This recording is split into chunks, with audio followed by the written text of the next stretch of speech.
Porfirio Diaz, born in Oaxaca, Mexico, he was able to utilize the military to gain power. He became a general and later became a president in 1876 to 1880 and again from 1884 to 1911. Although harsh and controlling, Diaz did not detract from the growth of Mexico. During his presidency, Mexico was politically and economically stable. Described as the Golden Age, the government created railways and telegraph lines in the hope of improving transportation and communication. Economically, Diaz focused on mining and agriculture and opened new banks. Nevertheless, Diaz was militarily driven and therefore sought every chance to strengthen his military.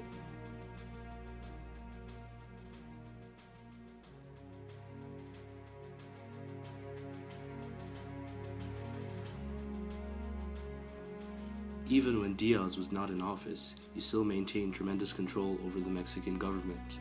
He employed the no re-election slogan to oust Juarez from power, yet ironically, Diaz would eventually mimic his predecessor.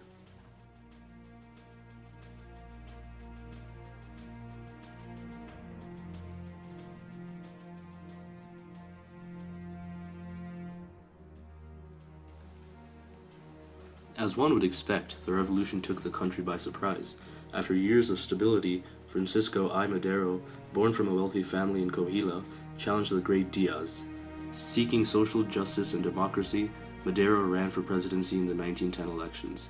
Conveniently, Diaz won the elections with a landslide. He rigged the elections. Madero was furious and was immediately imprisoned. Afterwards, he fled to San Antonio, Texas, where he began writing the Plan de San Luis Potosí. He was in office from November of 1911 to February of 1913. Madero agreed with liberal economic ideas and policies, which is funny because, in that aspect, Madero was in agreement with Diaz on something. Madero began to be a leading critic of Diaz and his supporters.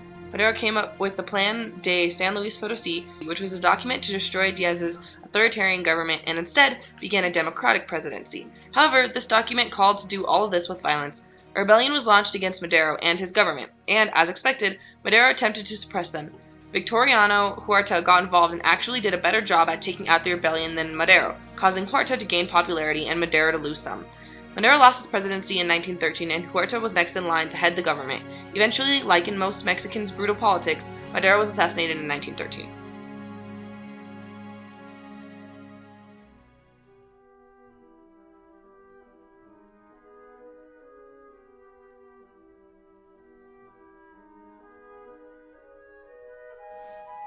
Born in Jalisco, Huerta had, from a young age, the makings of a military leader. He joined the military in his teens and entered a prestigious military academy. Diaz highly favored Huerta, and this close relationship influenced his military leading style. He was disappointed when Diaz was exiled, but chose to serve Madero. The Embassy Pact replaced Madero with Huerta. Huerta had been aligned with Diaz all along, and the government was back to being a militarily driven figure. The revolution was essentially thrust back to the beginning. It had been temporarily overcome. In 1913, Victoriano Huerta joined Bernardo Reyes, Felix Diaz, and U.S. Ambassador Henry Lane Wilson to overthrow Madero from power. Like Diaz, Huerta also rose to power through the military. He initially supported Madero, but secretly plotted against him. On February of 1913, Huerta imprisoned Madero and signed the Embassy Pact. President Woodrow Wilson refused to acknowledge Huerta's presidency on the basis that it was a conspiracy. President Wilson quickly replaced Henry Lane Wilson as ambassador. Hostility began to grow between President Wilson and President Huerta. Wilson had demanded that Huerta step down. The U.S. did not want another dictator like Diaz. After Huerta's refusal, the U.S. and Mexican relations broke down.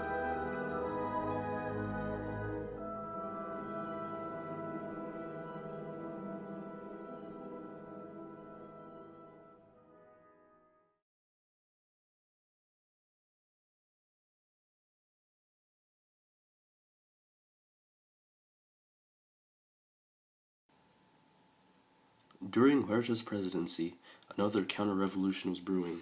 Carranza, born in Coahuila in 1859, was an intelligent and honest man. Carranza supported Francisco Madero's revolution and later followed him to San Antonio, where he was appointed governor of Coahuila. Carranza was in charge of leading the revolution in his area, but was unable to do so. Carranza amassed support and became president in 1917. Mexico was on the brink of chaos and the economy had been severely disrupted. Carranza began returning land that was expropriated in the revolution and won favor from the people. Carranza distrusted Obregón and sent him away to fight Pancho Villa so he could focus on his rivals Felix Diaz and Emiliano Zapata. In 1915, Carranza ran for the presidency and was recognized by the U.S. He then won the elections in 1917 and promptly began eliminating any threatening leaders. During his presidency, Carranza was able to gain the support of peasants, women, and workers. He worked for their rights and altered the social status of the groups. Unfortunately, Carranza's government became decentralized and he began losing power. So after the Constitution of 1917 was drafted, ultimately the Constitutionalists held most of the power in Mexico. However, Carranza did much more than just write a document to regulate Mexican politics. In 1919, Carranza assassinated Zapata. That pretty well sums up why Carranza lost his power. Dead men can't lead nations.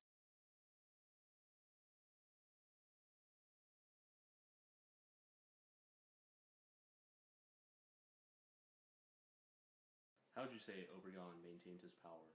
Well, simple really. He used political patronage, great wealth, and personalism to win over Mexico.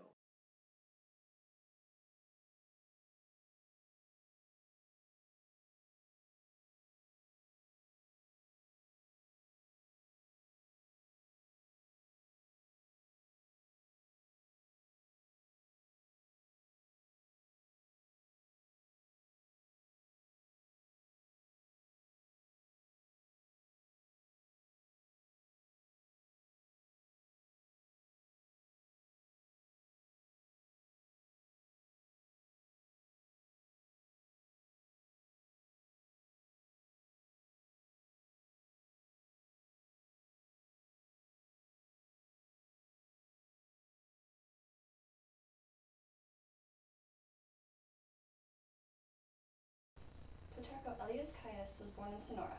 He was raised with an uncompromising belief in secular education and hatred of the Catholic Church. Calles joined the constitutional movement following Madero's assassination. He started as police chief of Agua Prieta and quickly rose within the ranks, and served as governor and military commander of Sonora from 1916 to 1917.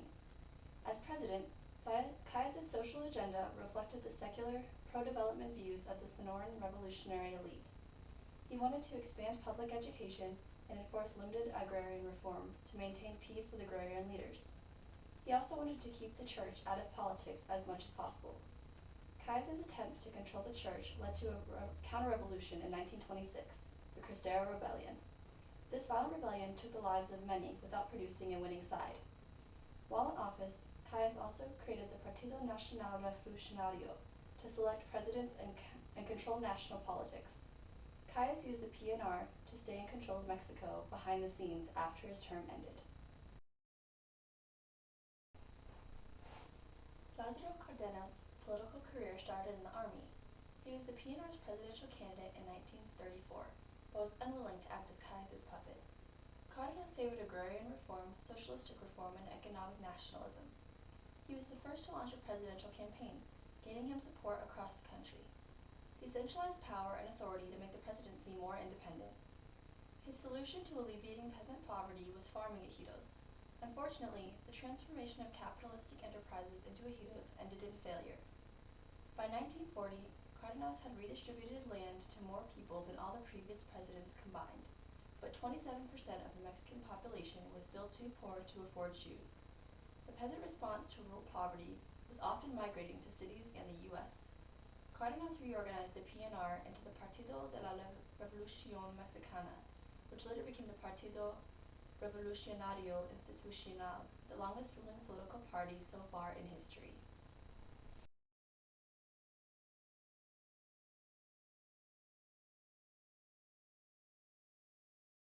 What else are you responsible for? Obregón? See. Can you believe that? Wait. Not that video. Just what? I'm about to finish. And like Carranza showed us, dead men can't lead nations. They can't do much of anything, actually. This document called to do all of this with violence. A rebellion was launched against Madero and his government, and that's not even a sentence. Oh, lovely. So what is he responsible for? Where are you going? No. This is the rest of it. Then switch to images after that, and I want to finish it right now. Okay? I can cut it. You can begin whenever you want. Oh, is it still filming? Yeah. I thought I didn't know you stopped. Is that recording? Yeah. Okay. Alright. Take 2. Wait, Eyassu, can I do 2 recordings? One where you voice over me? It's still recording, guys. Okay. We have 30 minutes. Then it just stops recording for some reason.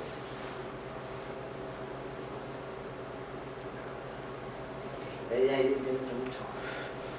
It's coming back. I'm just gonna start a new one. Yeah.